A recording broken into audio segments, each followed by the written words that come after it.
4G 16 GB. 3G cuma 1-2 GB aja. Buka hadis 14.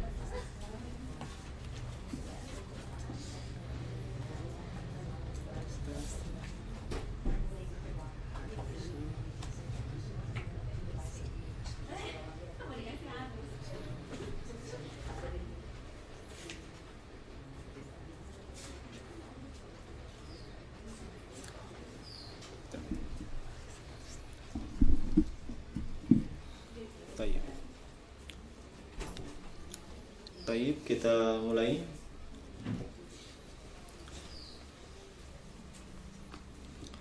Bismillahirrahmanirrahim. Assalamualaikum warahmatullahi wabarakatuh. Innal hamdalillah nahmaduhu wa nasta'inuhu wa nastaghfiruh wa na'udzu billahi min shururi anfusina wa min sayyiati a'malina. May yahdihillahu fala mudilla lahu ومن يضلله فلا هادي له أشهد أن لا إله إلا الله وحده لا شريك له وأشهد أن محمدا عبده ورسوله ولا نبي بعده اللهم صل وسلم على نبينا محمد بن عبد الله صلى الله عليه وعلى آله وسلم تسليما كثيرا ثم أما بعد. Hadirin dan hadirat sekalian, bapak-bapak dan ibu-ibu, rahimani wa rahimakumullah. Alhamdulillah, segenap pujian kita persembahkan kepada Allah Subhanahu wa taala. Dia Allah Subhanahu wa taala yang telah melimpahkan berbagai nikmat dan karunia kepada kita. Nikmat dan karunia yang tidak akan bisa kita menghitung dan menjumlahnya. Nikmat dan karunia yang diberikan kepada setiap makhluk tanpa kecuali, baik itu yang nampak sampai kepada yang tidak nampak. Nikmat terkait dengan masalah keduniaan sampai kepada nikmat yang terkait dengan masalah agama, terkait dengan masalah akhirat. Seluruhnya datang dari sisi Allah Subhanahu wa taala. Seluruhnya datang dari sisi Allah Subhanahu wa taala. Dan kita wajib untuk mensyukuri segala nikmat tanpa kecuali. Nikmat-nikmat tersebut wajib untuk kita syukuri tanpa kecuali. Dan jangan sampai ada di antara nikmat-nikmat tersebut kita pergunakan di jalan yang keliru, di jalan yang Allah Subhanahu wa taala itu murkai.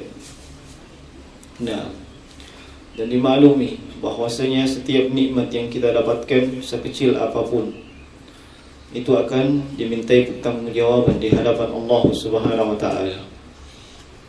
Dan ketika nikmat tersebut kita tidak bisa mempertanggungjawabkannya dengan baik dan benar, maka ancaman yang tegas datang dari Al-Qur'an, juga disebutkan dalam hadis atau sunnah Nabi sallallahu alaihi wasallam. Seperti contoh misalnya 3 nikmat yang sering disebut dalam Al-Quran, nikmat pendengaran, nikmat penglihatan, dan nikmat hati. Nikmat ini banyak sekali disebut dalam Al-Quran. Allah Subhanahu wa ta'ala sebutkan dalam surah An-Nahl, Allahu akhrajakum min butuni ummahatikum la ta'lamuna syai'a. Dan dia Allah Subhanahu wa ta'ala yang mengeluarkan kalian dari perut ibu kalian dengan kondisi la ta'lamuna syai'a, dengan kondisi tidak punya ilmu, dengan kondisi tidak punya apa-apa. Kemudian Allah Subhanahu wa ta'ala memberikan nikmat yang sebelumnya telah Allah berikan ketika si janin berada dalam perut ibunya. 3 nikmat Allah sebutkan. Wa ja'alakumus sama', nikmat pendengaran. Kemudian was-sama' wal basar, nikmat penglihatan. Kemudian nikmat hati. Kemudian Allah tutup ayat dengan la'allakum tashkurun. Semua kalian itu mensyukuri nikmat tersebut. 3 nikmat ini jemaah sekalian sering disebutkan dalam Al-Quran. Dan inilah 3 nikmat pintu masuknya ilmu ke dalam diri kita. Pintu masuknya ilmu dalam diri kita. Dan ketiga nikmat ini pula yang Allah tegaskan dalam ayat yang lain, itu akan dimintai pertanggungjawabannya. Wala taqfu ma laysa laka bihi ilm. Jangan kalian mengikuti apa-apa yang kalian tidak punya ilmu tentangnya. Innas sam'a wal basara wal fuada kullu ulaika kana anhu mas'ula. Pendengaran, penglihatan, hati, semuanya itu dimintai pertanggungjawabannya di sisi Allah Subhanahu wa taala. Dan secara umum Allah Subhanahu wa taala menyebutkan di ayat wala tus'alunna yawma idzin 'anil na'im. Dan sungguh kalian akan dimintai pertanggungjawaban yauma idzin, pada hari kiamat, tentang seluruh nikmat tanpa kecuali. Dan keliru kita dalam mempergunakan nikmat dari Allah Subhanahu wa taala tidak dipergunakan sebagaimana mestinya, atau malah dipergunakan untuk melakukan dosa, maksiat dan yang semisalnya. Maka siap-siap dengan ancaman Allah Subhanahu wa taala. Allah Subhanahu wa taala berfirman, "Wa laqad zara'na li jahannam katsiran minal jinni wal ins." Sungguh kami telah penuhi Jahannam itu dengan kebanyakan manusia dan jin. Lahum qulubun la yafqahuna biha. Mereka punya hati tidak dipergunakan untuk memahami. Lahum uzunun la yasma'una biha. Punya telinga, nikmat pendengaran, tapi tidak dipakai untuk mendengarkan. Kemudian nikmat a'yunun la yubsiruna biha. Nikmat mata tidak dipakai untuk melihat. Kembali tiga nikmat tersebut yang Allah sebutkan menjadi penyebab Allah memasukkan kebanyakan jin dan manusia ke dalam neraka. Olehnya jemaah sekalian, sebagai pengingat untuk saya pribadi secara khusus maupun kepada bapak-bapak dan ibu-ibu, hadirin wal hadirat sekalian, mari kita pergunakan nikmat-nikmat Allah Subhanahu wa taala yang kita miliki di saat ini itu di jalan yang Allah Subhanahu wa taala cintai dan ridhoi. Jangan kita pergunakan di jalan yang Allah Subhanahu wa taala murkai. Kemudian terkait pembahasan kita dalam Riyadhus Shalihin, Al-Arba'in An-Nawawiyah, yang ditulis oleh Imam An-Nawawi Yahya ibn Sharaf Abu Zakaria rahimahullah ta'ala. Dan seingat saya kita masih di hadits yang ke-14, yaitu hadits Abdullah bin Mas'ud radhiyallahu ta'ala anhu, di mana beliau mengatakan qala Rasulullah sallallahu alaihi wasallam, telah bersabda Rasulullah sallallahu alaihi wasallam, la yahillu damu imri'in muslimin illa bi ihda salasin. Tidak halal darah seorang muslim itu ditumpahkan, atau dengan kata lain tidak layak dan tidak halal atau diharamkan membunuh seorang muslim kecuali dengan tiga alasan. Yang pertama adalah as-sayyibuz zani, yaitu seorang yang sudah menikah dan telah pernah berhubungan dengan istrinya yang sah, lalu kemudian dia terjatuh ke dalam perzinahan. Dan ini telah kita sebutkan dengan ringkas di kesempatan sebelumnya tentang masalah seseorang yang berzina atau terjatuh ke dalam perzinahan. Yang kesimpulannya, siapapun yang melakukan perzinahan dan ia telah menikah sebelumnya dengan ikatan pernikahan yang sah, maka ia dirajam. Ia dirajam disebabkan dosa-dosa perzinahan yang dia lakukan tersebut. Baik. Kemudian jemaah sekalian, wan nafsu bin nafsi, ini yang kedua yang menyebabkan darah seorang muslim itu juga boleh ditumpahkan atau boleh dibunuh. An-nafsu bin nafsi, yaitu jiwa dibalas dengan jiwa. Kalau bahasa umumnya di masyarakat, utang nyawa dibalas dengan nyawa. Nyawa dibalas dengan nyawa. Itu ungkapan yang biasa kita dengarkan di tengah-tengah masyarakat. Nah, an-nafsu bin nafsi, jiwa dibalas dengan jiwa, yakni ketika ada seseorang yang membunuh seorang muslim dan muslim tersebut tidak boleh dibunuh, haram darahnya untuk dibunuh dan tidak ada alasan untuk membunuhnya, maka si pembunuh tersebut itu dihukum dengan qisas. Dihukum qisas itu sesuai dengan apa yang dia lakukan. Kalau dia membunuh, maka dia pun dibunuh juga. Nah, kalau pelakunya adalah seorang muslim, tetap juga dia mesti dibunuh. Sebab an-nafsu bin nafsi. Nah, dan dalam Al-Quran Allah Subhanahu wa ta'ala menyebutkan dan memerintahkan tentang masalah tersebut. Dalam surah Al-Baqarah ayat 178, Allah Subhanahu wa ta'ala berfirman, Ya ayyuhalladzina amanu kutiba alaikumul qisasu fil qatla al-hurru bil hurri wal 'abdu bil 'abdi wal unsa bil unsa faman ufiya lahu min akhihi syai'un fattiba'un bil ma'ruf wa ada'un ilaihi bi ihsan ila akhir ayat. Allah Subhanahu wa ta'ala berfirman, wahai segenap kaum mukminin, wahai segenap kaum yang beriman, kutiba alaikumul qisasu fil qatla, telah diwajibkan atas kalian qisas, tuntutan balas dalam masalah pembunuhan. Nah, dalam ayat ini Allah menyebutkan secara khusus qisas tentang masalah pembunuhan.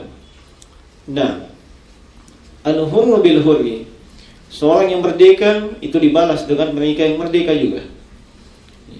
Kemudian al-'abdu bil 'abdi wal unsa bil unsa, seorang budak yang membunuh dan yang dibunuh juga adalah budak, itu pun dikisas. Demikian pula dengan kaum wanita. Ini termaktub dalam Al-Quran adanya hukum qisas. Bahkan di kitab Samawiyah dan di umat-umat terdahulu itu juga disebutkan tentang adanya hukum qisas. Seperti misalnya di dalam surah Al-Maidah di ayat yang ke-45, Allah menyebutkan, Allah Subhanahu wa ta'ala berfirman, wa katabna alaihim fiha anna an-nafsa bin nafsi, dan sungguh kami telah tetapkan atas mereka, atas Bani Israel, fiha, di dalam kitab Taurat, itu anna an-nafsa bin nafsi, jiwa dibalas dengan jiwa, wal 'aina bil 'aini, mata dibalas dengan mata, wal anfa bil unfi, hidung dibalas dengan hidung.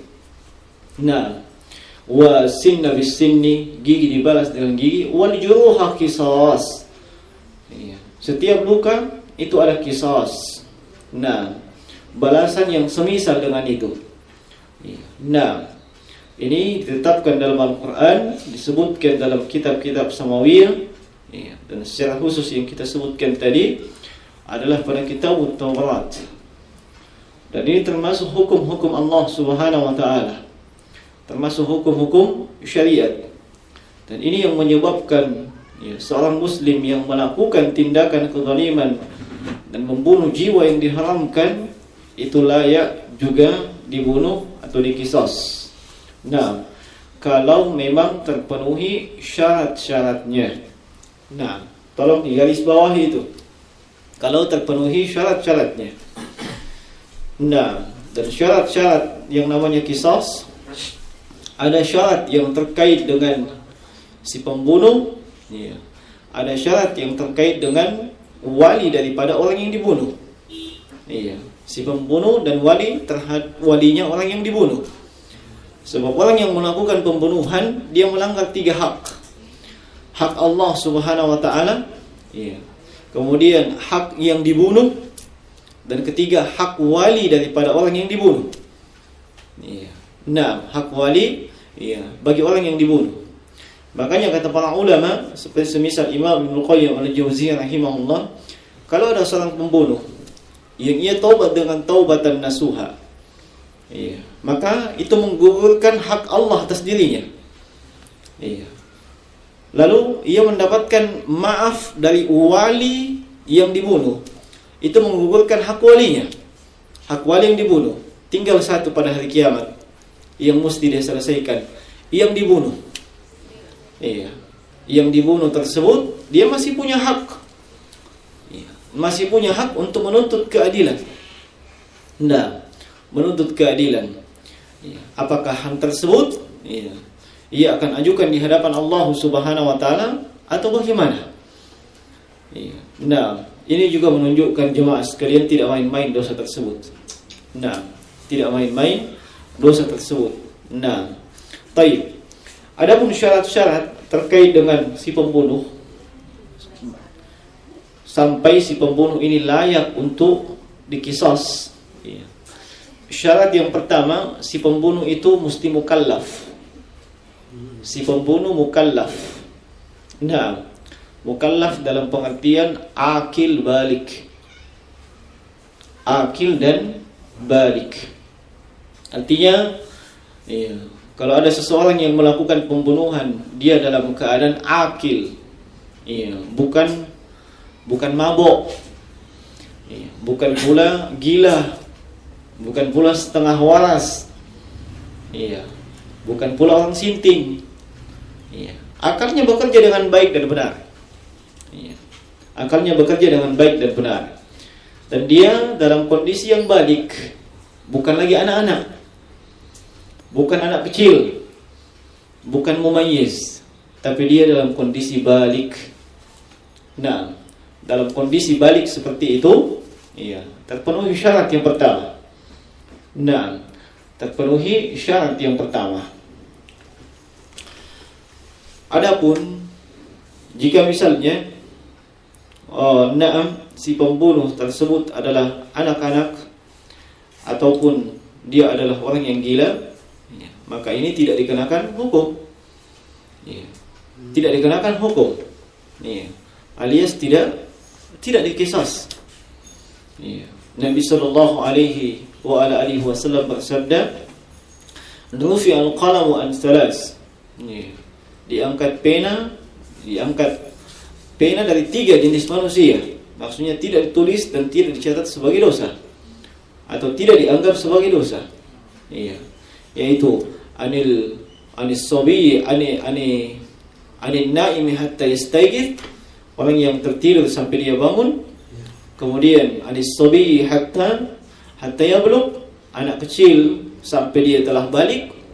Dan kemudian anil majnun hatta yafiq, seorang yang gila sampai dia sembuh dari kegilaannya. Nah, 3 jenis manusia tersebut tidak terkena hukum-hukum syariat. Tidak terkena hukum-hukum syariat, baik terkait dengan masalah perintah-perintah kewajiban ataupun larangan-larangan yang diharamkan. Nah, dan ini syarat yang pertama, dia mesti akil dan dia mesti balik. Nah, kemudian syarat yang kedua, muta'ammidan. Dia melakukan pembunuhan tersebut muta'ammidan, sengaja atau ada unsur kesengajaan. Iya. Ini juga mesti digarisbawahi dan dipahami dengan baik. Seseorang melakukan pembunuhan memang niatannya mau membunuh. Iya. Memang sudah terbersit dalam hatinya ingin membunuh si A, si B dan seterusnya. Itu sengaja dan dia menempuh upaya dan cara untuk mewujudkan maksud dan tujuannya tersebut. Dan itu dilakukan dengan sengaja. Contoh sengaja ya, seperti dibawakan pisau dapur, langsung ditusuk, atau dibawakan yang semisalnya, diberikan pistol dan seterusnya. Diambilkan batu besar, dilempari dengan batu, atau diajak ke gunung, di jalan-jalan sampai di puncak gunung didorong ke jurang. Itu sengaja namanya. Atau dihadiahkan makan dan minuman yang dia suka, dikasih masuk dalamnya racun ayam, racun tikus dan yang semisal dengan itu. Ini unsur kesengajaan. Ini semuanya sengaja atau ada unsur kesengajaan di balik itu. Ini masuk dengan unsur kesengajaan, ya. Seperti menahan seseorang, mengurungnya di suatu tempat, ya. Menahannya di situ dengan tidak diberikan makanan dan minuman, ya. Dipasung misalnya, ya, kakinya di iya, seperti itu. Kemudian sengaja tak dikasih makan, tak dikasih minum, ya. Dibiarkan dia menderita sampai mati. Ini unsur kesengajaan. Nah, atau sengaja dilukai dengan luka, yang luka tersebut mengalirkan darah, tapi dia dibiarkan begitu saja. Tidak ada usaha untuk menolongnya. Bahkan memang niatannya untuk dibunuh dengan pelan-pelan. Dibiarkan terus darahnya mengalir sampai habis. Nah, ini semuanya bentuk-bentuk unsur kesengajaan. Membiarkan hal tersebut sampai dia mati. Nah, ini kalau sengaja. Nah, sengaja atau memenuhi unsur, dianggap dia sengaja melakukan hal tersebut. Nah, adapun kalau tidak sengaja, maka tidak ada hukum qisas. Tidak ada hukum qisas kalau itu tidak sengaja. Seperti tadi kita sama-sama naik gunung rekreasi, tiba-tiba dia terkena angin, jatuh dari puncak gunung, jatuh ke jurang misalnya, itu kan tidak sengaja, atau dia bersinggungan dengan kita dan kita sama sekali tidak ada niatan untuk membuat dia terjatuh.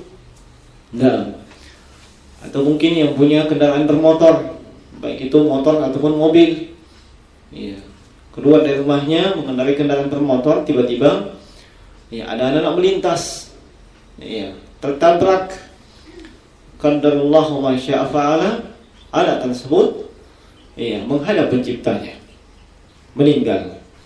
Nah, ini tidak termasuk sengaja.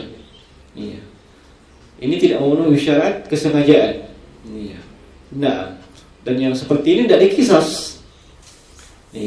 Yang seperti ini tidak dikisas. Tapi jangan dikatakan bahwa tidak ada hukuman.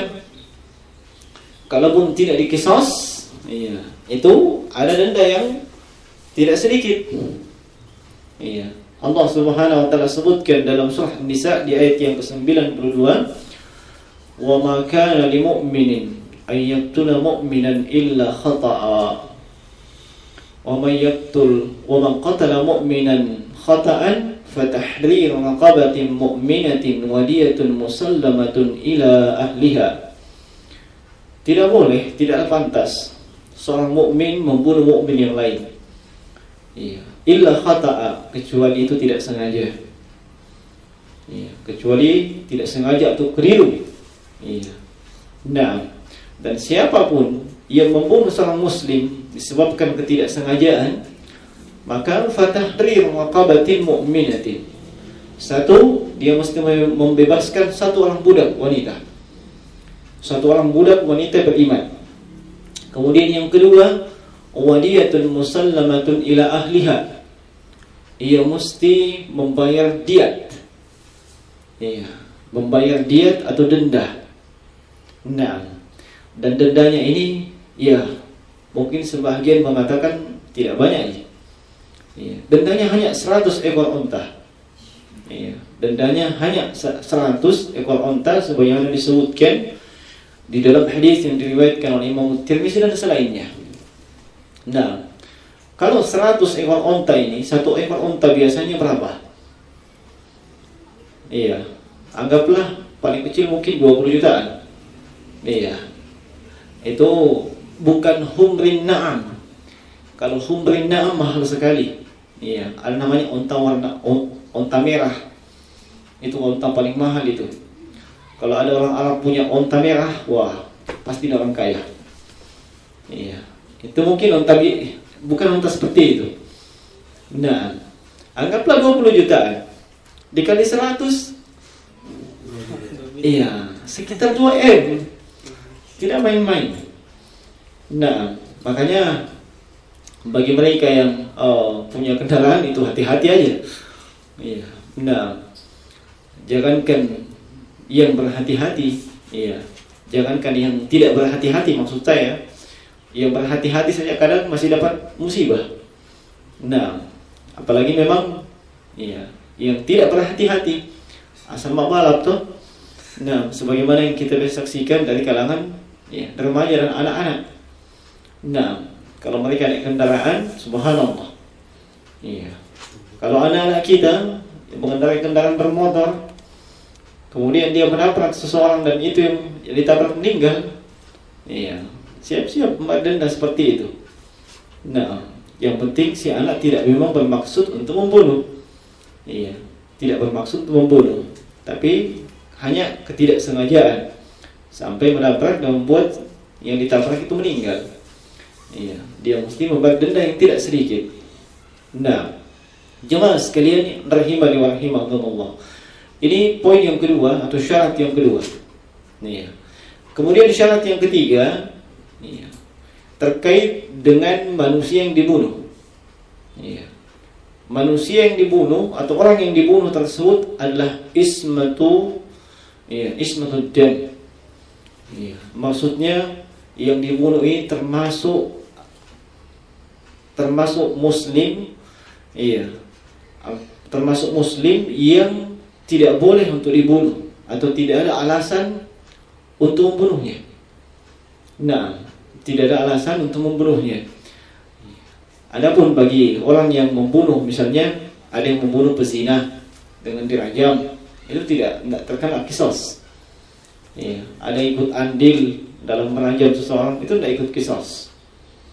Ada pula yang membunuh membunuh tukang sihir, itu juga tidak kena qisas. Nah, itu juga tidak kena qisas. Nah, tapi kalau ada seorang muslim yang dia tidak punya dosa yang dosanya tersebut layak untuk dibunuh, iya, maka terpenuhi syarat yang ketiga. Nah, terpenuhi syarat yang ketiga, yang terbunuh tersebut adalah muslim yang diharamkan untuk dibunuh. Kemudian syarat yang keempat adalah mukafa'ah. Nah, mukafa'ah itu maksudnya sejenis atau selevel, baik dari sisi agama maupun dari sisi status. Antara yang pembunuh dengan yang dibunuh sama-sama statusnya. Status dari sisi agama dan status dari sisi kedudukan. Nah, dari sisi agama sama-sama muslim. Iya, sama-sama muslim. Iya. Artinya yang membunuh dan yang dibunuh ini sama-sama kaum muslimin. Iya. Dan tidak ada hukuman qisas kalau seorang muslim itu membunuh seorang kafir. Tidak ada hukuman qisas bagi seorang muslim yang membunuh orang kafir. Dalam hadis yang diriwayatkan oleh Imam Al-Bukhari dan selainnya, Rasulullah SAW bersabda, la yuqtalu muslimun bikafirin. Seorang muslim itu tidak dikisas, tidak dihukum bunuh disebabkan dia membunuh orang kafir. Nah, dan ini tidak berlaku sebaliknya. Tidak berlaku sebaliknya. Seperti misalnya, ada seorang kafir yang membunuh seorang muslim. Kalau seorang kafir membunuh seorang muslim, ya kembali kepada keumuman ayat. Iya, kembali kepada keumuman ayat an-nafsu bin nafsi. Iya. Kalau yang tadi muslim membunuh kafir, kenapa dikecualikan? Ada hadits yang mengecualikannya. Ada hadits yang mengecualikan. Adapun kebalikannya, kafir membunuh seorang muslim, tidak ada pengecualian kita temukan. Iya. Kalau seorang kafir membunuh seorang muslim, terpenuhi syarat yang kita sebutkan tadi, itu tetap dihukum qisas. Nah, tetap dihukum qisas. Dan itu berbeda ketika seorang yang muslim itu membunuh seorang kafir. Nah, ini dari sisi agama statusnya mesti sama antara pembunuh dengan yang dibunuh, sama-sama muslim. Nah, kemudian dari sisi kedudukan antara yang membunuh dan dibunuh, iya, mesti sama-sama orang yang merdeka. Sama-sama orang yang merdeka, bukan budak. bukan budak. Artinya kalau seorang yang merdeka membunuh seorang budak, itu tidaklah hukuman qisas. Iya. Seorang yang merdeka membunuh seorang budak tidak ada hukuman qisas. Iya. Di dalam hadis yang diriwayatkan oleh Imam Ahmad dan juga Imam Ibnu Majah, dan ini disahihkan oleh Syekh Al-Albani rahimahullah dalam Sahih Ibnu Majah. Iya. Nah, la yuqtalu hurun bi'abdin. Seorang yang merdeka tidak dihukum qisas, tidak dihukum bunuh disebabkan dia membunuh seorang budak. Disebabkan dia membunuh seorang budak. Dan ini juga tidak berlaku kebalikannya. Ini juga tidak berlaku kebalikannya. Iya. Nah, beda kalau si budak itu yang membunuh seorang yang merdeka. Nah, jadi ada istilah mukafa'ah. Iya. Selevel atau semisal dari sisi agama dan dari sisi status. Tapi hanya dua ini saja, tidak bisa ditambah-tambah yang lain. Misalnya sama-sama ganteng, tidak ada itu. Iya. Atau sama-sama cantik. Iya. Kalau yang membunuh itu ganteng, yang dibunuh ini jelek, tidak apa-apa. Tidak begitu. Iya. Jangan disalahpahami. Oh, mesti sama statusnya dari sisi agama dan kedudukannya. Oh, yang satu orang kaya, yang misalnya membunuh yang kaya, yang dibunuh si miskin. Wah, tidak apa-apa itu. Tidak. Bukan itu yang disebutkan dalam nas hadis. Iya. Hanya yang kita sebutkan ini terbatas pada dua hal tersebut. Iya, status dari sisi agama dan status dari sisi kedudukan. Apakah dia merdeka atau budak? Apakah dia muslim atau kafir? Nah, dan ini syarat yang keempat, mesti mukafa'ah, selevel atau sejenjang antara pembunuh dan juga yang dibunuh. Nah, kemudian yang kelima adalah adamul wiladah. Iya, adamul wiladah maksudnya antara bapak, anak, cucu. Misalnya seorang bapak membunuh anaknya. Iya. Seorang bapak membunuh anaknya, maka si bapak ini tidak dihukum qisas. Si bapak ini tidak dihukum qisas. Iya. Beda hukumnya, kalau si anak yang membunuh bapaknya. Nah, kalau si anak si bapak membunuh anaknya, atau bapak, kakek membunuh cucunya, ini tidak ada hukum qisas. Iya, tidak ada hukum qisas. Di dalam hadis Nabi sallallahu alaihi wasallam itu bersabda, la yuqtalu al-walidu biwaladihi. Seorang bapak itu tidaklah dihukum qisas, bunuh, tidaklah dihukum bunuh disebabkan dia membunuh anaknya. Nah, dan kata para ulama, ini hukumnya berlaku untuk bapak ke atas, bapaknya, kakeknya dan terusnya. Dan itu juga berlaku untuk hukumnya anak ke bawah, anak, cucu dan cicit. Kalau masih ada cicit itu juga. Nah, kalau ada cicit membunuh kakek buyutnya, itu kena hukum qisas. Kembali kepada keumuman ayat an-nafsu bin nafsi dan keumuman hadis nafsu bin nafsi. Sebab tidak ada pengecualian dalam masalah itu. Cicit membunuh kakek buyutnya, atau cucu membunuh kakeknya, anak membunuh ayahnya. Ini kena hukum qisas. Tapi kalau kebalikannya, bapak membunuh anaknya, atau kakek membunuh cucunya, kakek buyut membunuh cicitnya, itu tidak terkena hukuman qisas. Nah, ini tidak terkena hukuman al-qisas. Ini 4 atau 5 syarat yang disebutkan oleh sejumlah ulama kapan qisas itu bisa dilakukan. Nah, mesti terpenuhi 5 syarat ini. Nah, terkait syarat pembunuh dan yang dibunuh. Nah, syarat pembunuh dan yang dibunuh. Kemudian ada syarat yang lain terkait dengan masalah wali. Wali orang yang dibunuh. Nah, wali orang yang dibunuh, dan dia juga mesti terpenuhi. Ini juga mesti terpenuhi sebelum ditegakkannya hukum Iya, qisas.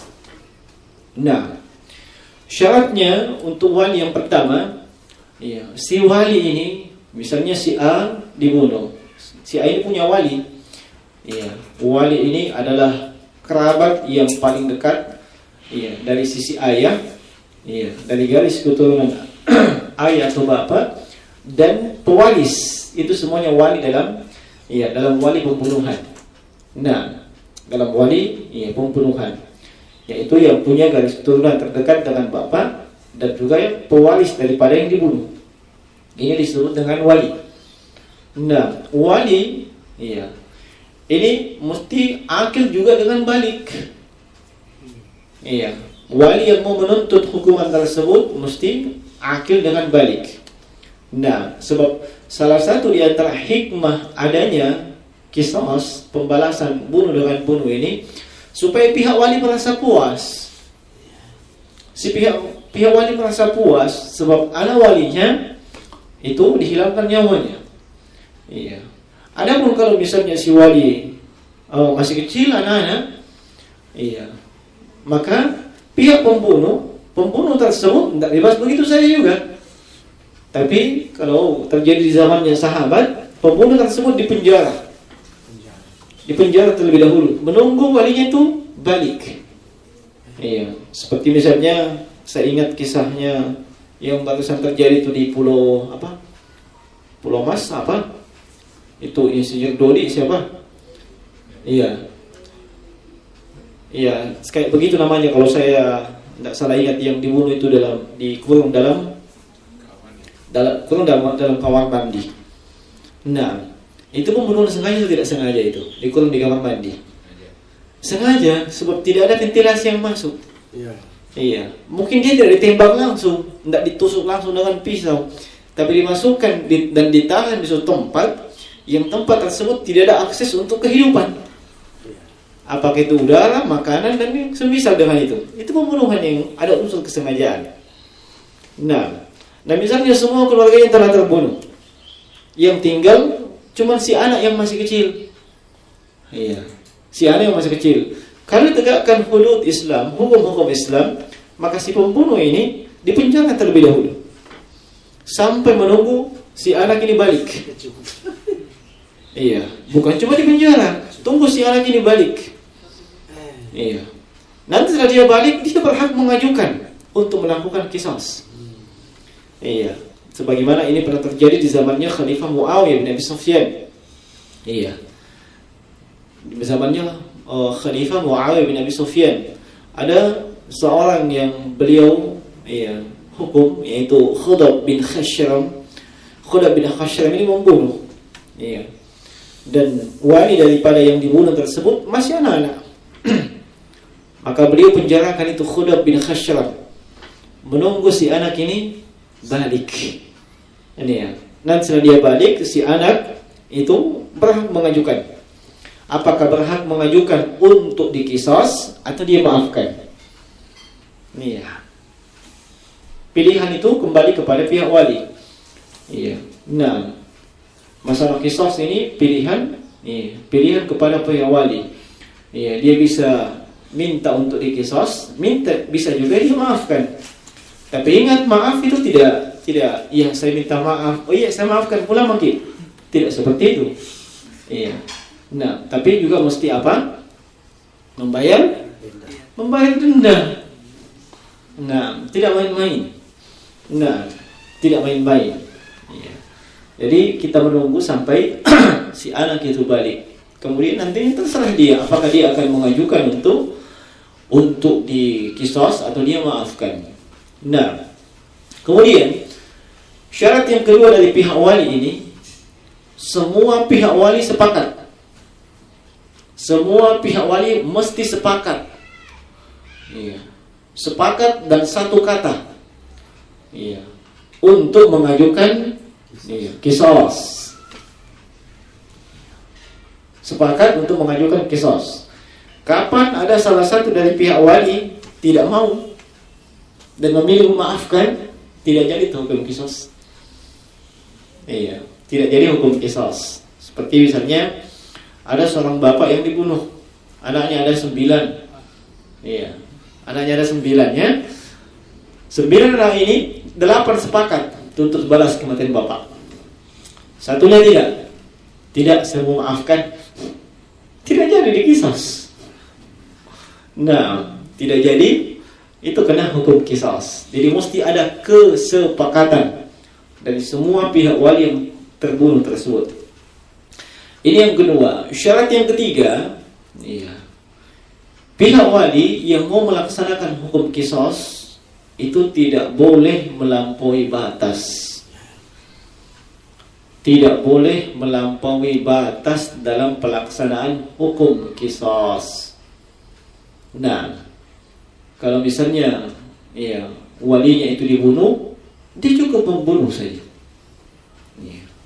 Tidak usah menambah. Contoh menambah, sebelum ini pelaksanaan hukum kisos, diintimidasi di telepon, di SMS, dan seterusnya, diancam dengan ancaman serius dan seterusnya, atau didatangi ke sana, dikasih hadiah, kata-kata indah dan seterusnya, atau pihak keluarganya yang lain, yang pihak keluarga pembunuh tersebut diintimidasi dan seterusnya, atau harta bendanya dimusnahkan, harta bendanya atau rumahnya dibakar dan seterusnya, itu kan melampaui batas namanya. Nah, itu tindakan melampaui batas. Termasuk melampaui batas ketika prosesi kisos tersebut. Dibunuh, tidak usah ditambah-tambah. Kita cincang dulu, kita dulu dan seterusnya. Nah, makanya dalam pelaksanaan hukum kisos, yang punya hak sepenuhnya memang wali. Kalau wali tersebut yang berniat melakukan hukum kisos, dia mesti di bawah pengawasan langsung dari pemerintah. Pengawasan langsung dari ulil amri, pemerintah, penguasa yang bisa menghalangi dia kalau dia mau melakukan tindakan melampaui batas. Dan kalau pihak wali tidak mau melaksanakannya, dia bisa serahkan kepada penguasa atau ulil amri untuk melaksanakannya. Dan dia menyaksikan hukum tersebut. Nah, dia menyaksikan hukum tersebut ditegakkan. Ini jemaah sekalian, syarat daripada wali yang mesti terpenuhi. Jadi kita bisa simpulkan bahwasanya syarat untuk ditegakkannya kisos, ada syarat yang mesti dipenuhi oleh pembunuhnya, ada syarat terkait dengan yang dibunuh, dan ada syarat terkait dengan wali daripada yang dibunuh. Nah, artinya tidak sembarangan kita menegakkan hukum kisos. Tidak sembarangan kita menuntut balas begitu saja dan seterusnya.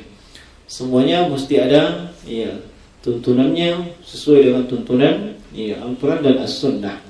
Nah, setelah terpenuhi seluruh syarat-syarat tersebut, maka boleh pihak wali atau siapa yang ditunjuk oleh pihak wali, termasuk yang ditunjuk pihak wali atau pemerintah, untuk melaksanakan kisos.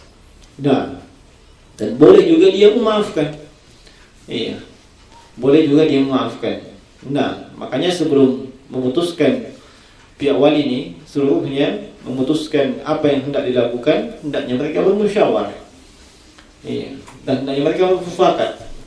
Nah, apakah sepakat untuk melakukan kisos atau sepakat untuk memaafkan? Nah, kalau sepakat untuk kisos, silakan saja.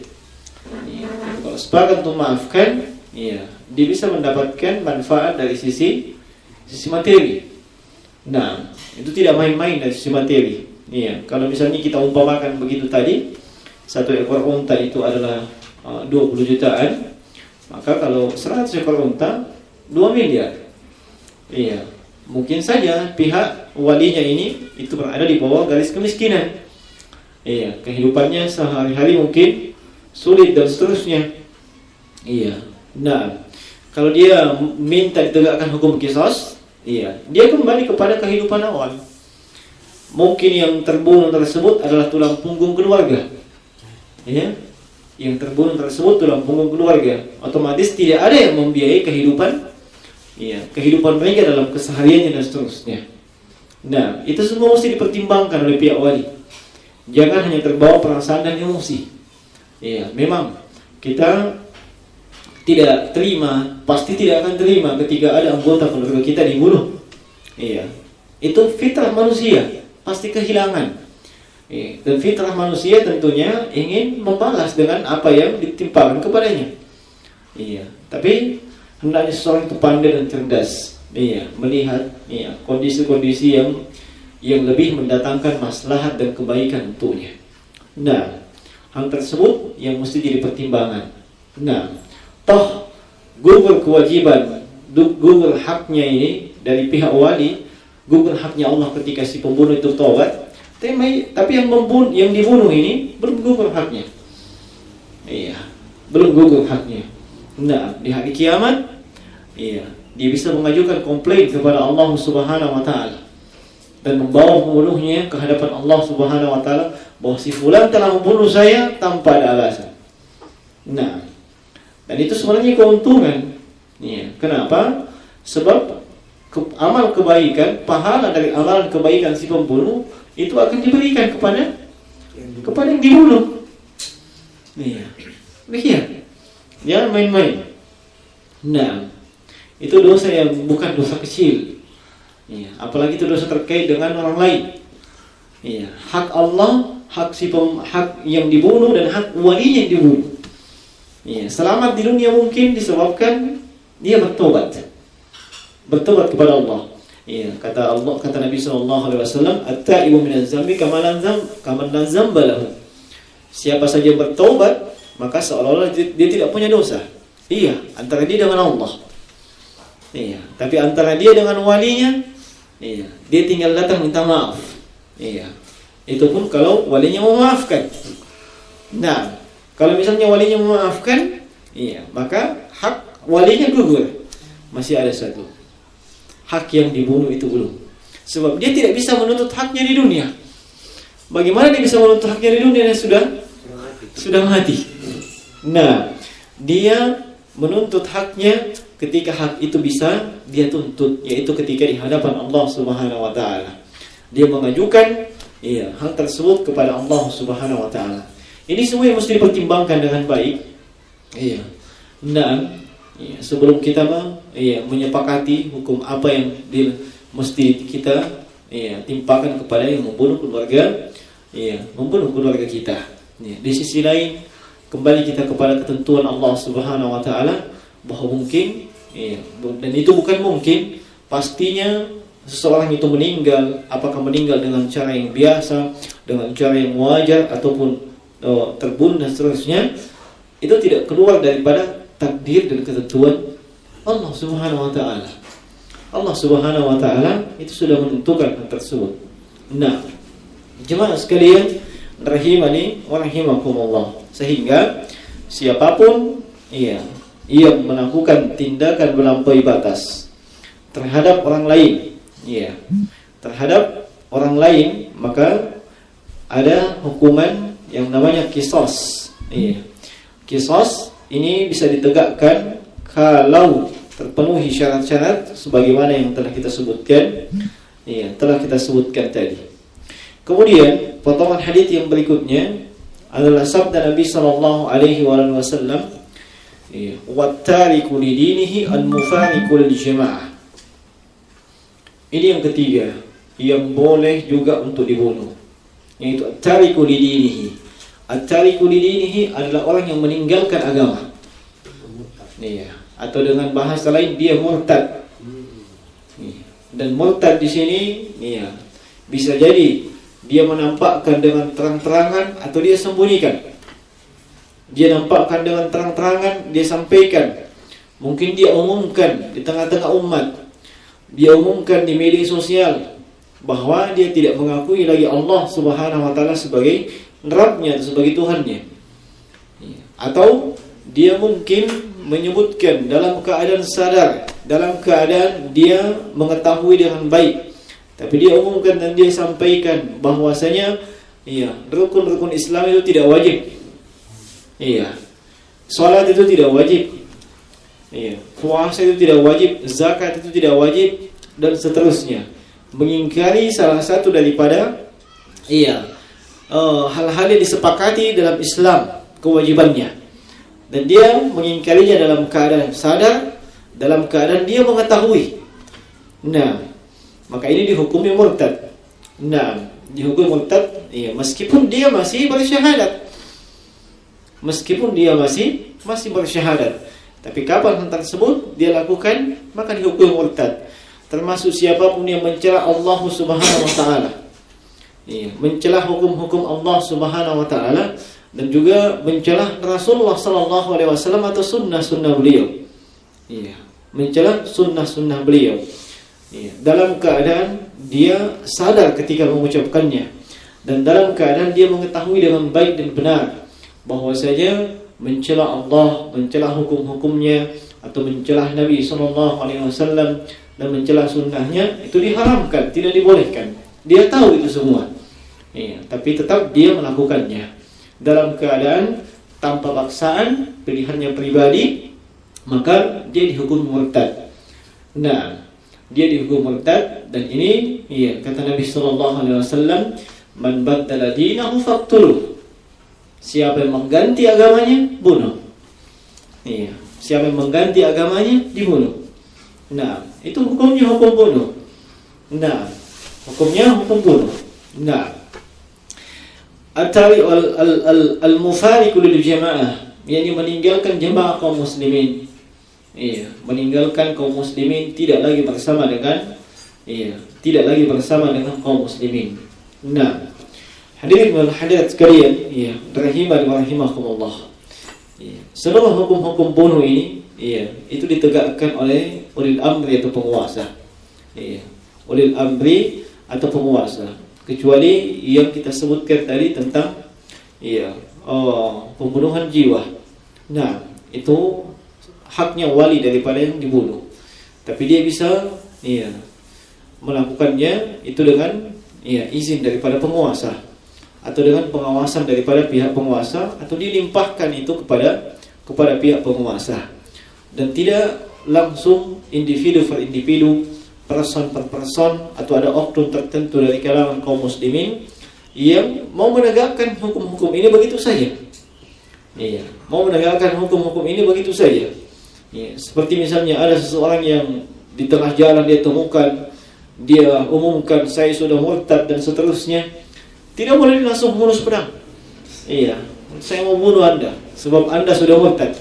Tidak, tapi ajukan kepada polisi, ajukan kepada pemerintah.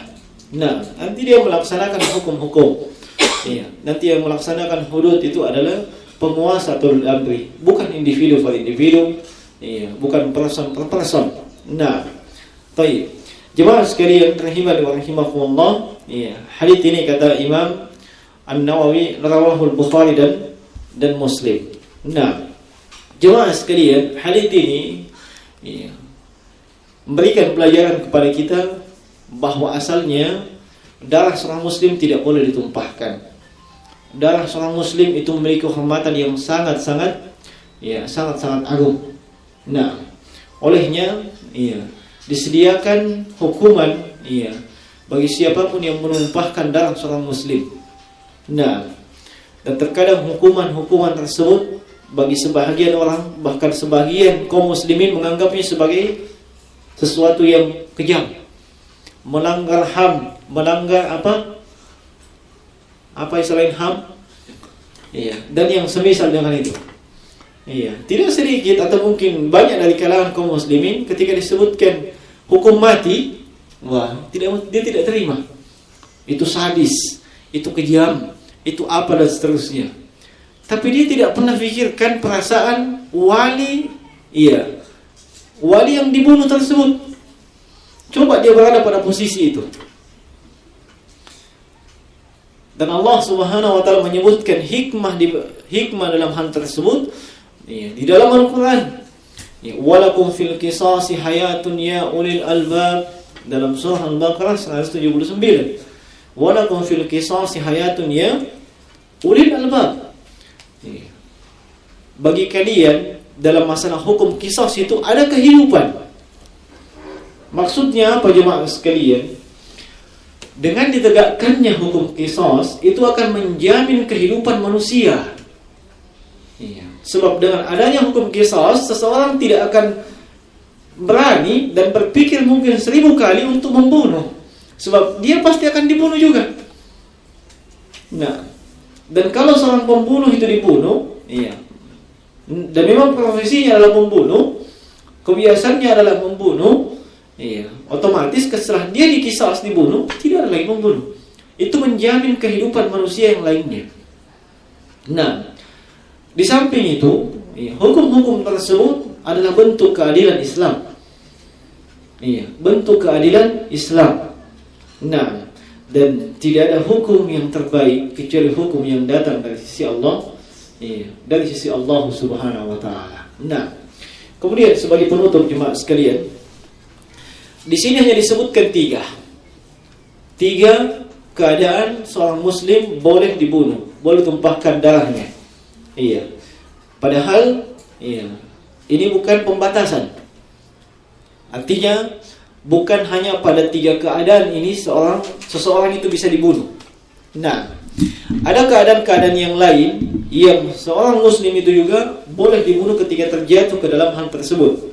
Nah, yaitu disebutkan dalam riwayat yang lain. Seperti misalnya yang pertama, liwat. Atau yang saat ini sangat keren, dibuat dengan nama yang keren, LGBT. LGBT, kaum homoseksual, kaum sodomi dan semisal dengan itu. Itu hukumnya mereka itu hukum bunuh. Anehnya, kaum muslimin malah muliakan. Bahkan perayaan-perayaan mereka itu diberikan dukungan. Nah, di dalam hadits Abdullah bin Abbas radhiyallahu anhu, Nabi sallallahu alaihi wasallam bersabda, "Man wajadtumuhu ya'malu 'amala qaumi Lutin, faqtuluhu al-fa'il wal maf'ul bih." Lihat ketegasan Nabi sallallahu alaihi wasallam. Kata beliau, siapa saja yang kalian temukan melakukan perbuatan sebagaimana perbuatannya kaumnya Nabi Lut, maka faqtulu al-fa'ila wal maf'ula bihi, kalian bunuh pelakunya dan yang objeknya. Maksudnya kan yang melakukan itu pasti satu pasang. Meskipun sama-sama laki-laki. Dua-duanya mesti dibunuh. Dan ini hadits diriwayatkan oleh Imam Ahmad dalam musnadnya, dan juga Imam Abu Daud dalam sunannya, disahihkan dan disahihkan oleh Syekh Al-Albani rahimahullah. Nah, dan ini dipegang oleh sejumlah ulama seperti Imam Malik, Imam Ahmad. Dan Imam Ahmad itu mengatakan hadits ini mengharuskan pembunuhan dalam kondisi apapun, baik telah menikah ataupun belum menikah. Misalnya si pihak yang melakukan LGBT itu menikah ataupun belum menikah, masih statusnya istilahnya pacaran. Nah, kan ada tahu istilah pacaran bagaimana gitu? Baik mereka masih statusnya demikian ataupun sudah menikah dengan pernikahan resmi antara laki-laki dengan laki-laki. Nah, itu hukum bunuh mereka. Nah, kemudian yang kedua, laki-laki yang menikahi wanita mahramnya. Laki-laki yang menikahi wanita mahramnya. Dan telah diriwayatkan perintah untuk membunuhnya. Di dalam beberapa riwayat. Nabi SAW itu membunuh laki-laki yang menikah dengan mantan istri bapaknya. Nabi SAW itu memerintahkan untuk membunuh laki-laki yang menikahi mantan istri bapaknya, alias ibunya. Nah, ibunya. Si bapak dan si ibu. Itu punya anak. Kemudian si bapak menceraikan si ibu. Itu kan mantan istri. Tapi statusnya adalah ibu dari si anak. Nah, si anak ini menikahi ibunya. Nah, ini hukumnya juga dibunuh. Dan ini sebagaimana diriwayatkan oleh Imam Ahmad, Abu Daud, Iya, dan selainnya dari hadits Al-Bara' bin Azib radhiyallahu taala anhu dan disahihkan oleh Syekh Al-Albani rahimahullahu taala. Nah, kemudian yang ketiga yang juga dibunuh hukumnya hukum bunuh adalah tukang sihir. Tukang sihir. Kalau bahasa kita tukang doti-doti. Tukang apa itu?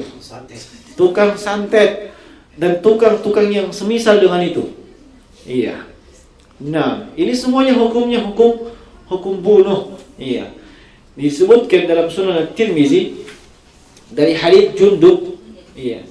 Secara marfu, beliau mengatakan haddus sahiru darbatun bis-sayf. Haddus sahir darbatun bis-sayf. Hukuman bagi tukang sihir, tukang doti-doti, tukang santet, naam adalah darbatun bis-sayf, dipenggal kepalanya. Nah, dipenggal kepalanya. Dan hadis ini diriwayatkan oleh Imam Tirmizi dan Imam Al-Hakim. Hadis diriwayatkan oleh Imam Tirmizi dan Imam Al-Hakim. Nah, dan ini adalah hadis yang mauquf. Nah, dari sahabat Jundub radhiyallahu taala anhu. Dan ini adalah merupakan pendapat yang dipegang oleh sejumlah ulama. Iya. Sejumlah ulama salaf seperti Umar bin Abdul Aziz, juga Imam Malik, Imam Ahmad dan Ishaq bin Rahawai. Nah. Baik. Kenapa sampai demikian? Iya. Tukang sihir ini sampai mesti dibunuh? Iya, sebab penyihir itu dianggap kafir. Iya. Penyihir itu dianggap kafir dan dia dihukumi sebagai orang yang murtad. Iya. Nah, dihukumi sebagai orang yang murtad dan ini ditegaskan dalam Al-Qur'an. Dalam surah Al-Baqarah di ayat 102 dan 3. Iya. Wa ma kafara Sulaiman walakinna syayatin kafaru yu'allimuna an-nasa as-sihra. Nabi Sulaiman tidak kafir, tapi yang kafir itu syaitan yang mengajarkan manusia sihir. Nah, iya. Kalau kita dengarkan ini mungkin ya banyaknya hukum bunuh. Sementara itu yang hukum bunuh dalam Islam tengah-tengah kita kadang dimuliakan. Iya, dijadikan sebagai rujukan. Nah, padahal hukumnya itu hukum dibunuh. Nah, yang berikutnya atau yang keempat yang boleh yang juga hukum bunuh, iya, adalah orang yang menggauli hewan. Iya, orang yang menggauli hewan. Nah, Nabi SAW bersabda, "Man atabahimatan faqtuluhu waqtuluha ma'ahu." Siapa saja yang mendatangi dan menggauli seekor hewan ternak, maka yang mendatangi dan menggauli itu faqtuluhu, dia dibunuh. Iya. Nah, waqtuluha, hewannya juga dibunuh. Nah, hewannya juga dibunuh. Dan ini hadis diriwayatkan oleh Imam Abu Dawud dan juga Imam Tirmizi. Nah, apakah ada yang seperti ini dari kalangan manusia? Ada di Bali. Ada iya. Pernah terjadi di Bali. Kalau begitu ada. Tapi cuma hewannya dibunuh. Iya. Nah, kemudian orangnya dimuliakan. Orangnya tidak. Nah, baik. Tahun berapa itu? Kemudian yang kelima, iya.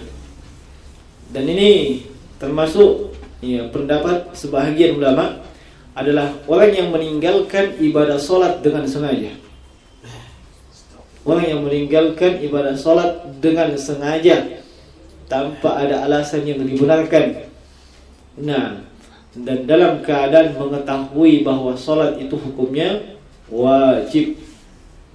Nah, ini kalau kita mengambil pendapat Imam Ahmad bin Hanbal radhiyallahu ta'ala anhu, rahimahullahu ta'ala, bahwasanya siapapun yang meninggalkan ibadah salat dengan sengaja, siapa saja, itu kafir. Sebab hadits Nabi sallallahu alaihi wasallam, kata beliau, menyebutkan demikian tanpa ada perincian.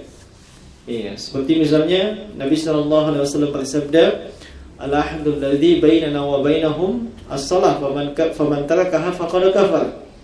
Perjanjian kita dengan mereka, orang kafir, itu melaksanakan ibadah salat. Siapa yang meninggalkan ibadah salat, sungguh telah kafir. Dia dihukumi sebagai kafir. Dan dihukumi sebagai kafir tentunya layak untuk dibunuh. Tapi ini pendapat sebagian ulama dan bukan kesepakatan para ulama. Nah, baik.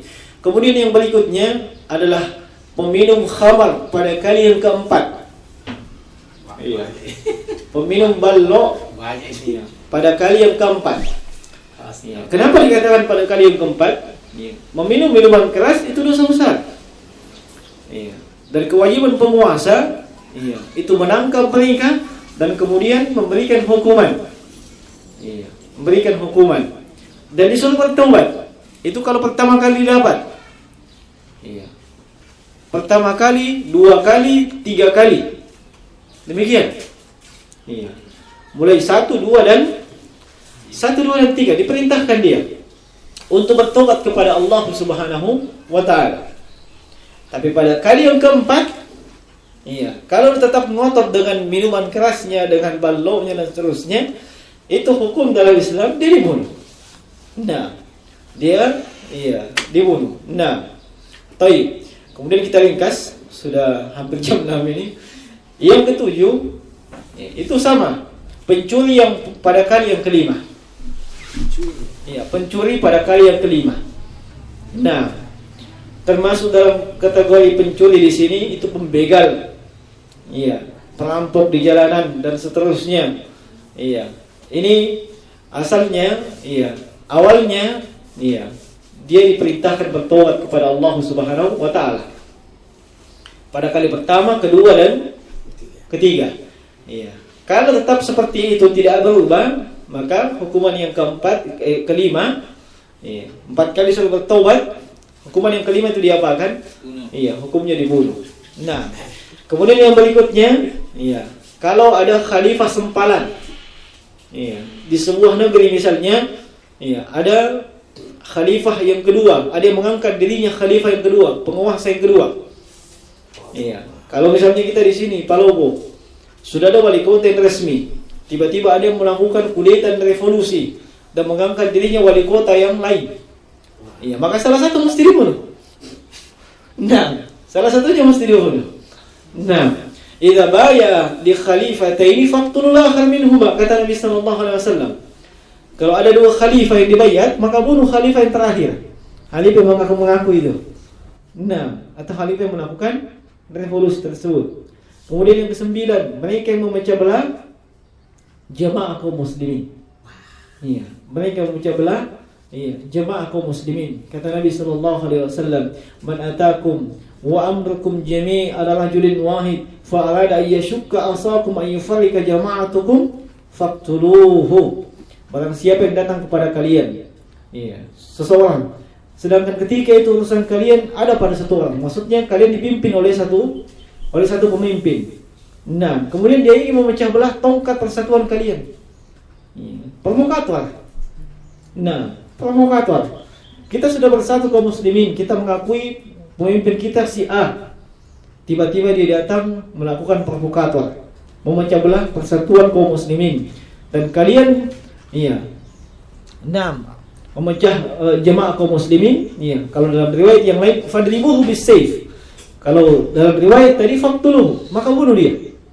Nih, dalam riwayat yang lain fadribuhu bisayf, penggal dia dengan pedang. Iya, kainan mangkana, siapapun manusianya. Iya, siapapun manusianya. Nah, ini yang sempat saya ingat, iya, terkait dengan siapa saja yang boleh hukum bunuh.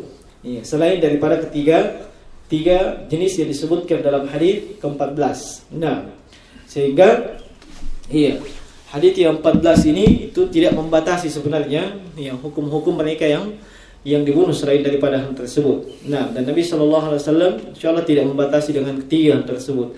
Sebab ada riwayat-riwayat yang lain yang menunjukkan bahwa ada juga hukum bunuh selain daripada itu. Nah, taib, sekira ini kita dibatasi oleh waktu. Demikian, semoga Allah Subhanahu wa taala menambahkan ilmu yang bermanfaat, ya. Dan semoga Allah Subhanahu wa taala berikan taufik dan hidayah kepada kita untuk mengamalkan apa-apa yang telah kita ketahui. Demikian, mohon maaf atas segala kekurangan. Yang benar datang dari sisi Allah Subhanahu wa taala, yang keliru datang dari saya.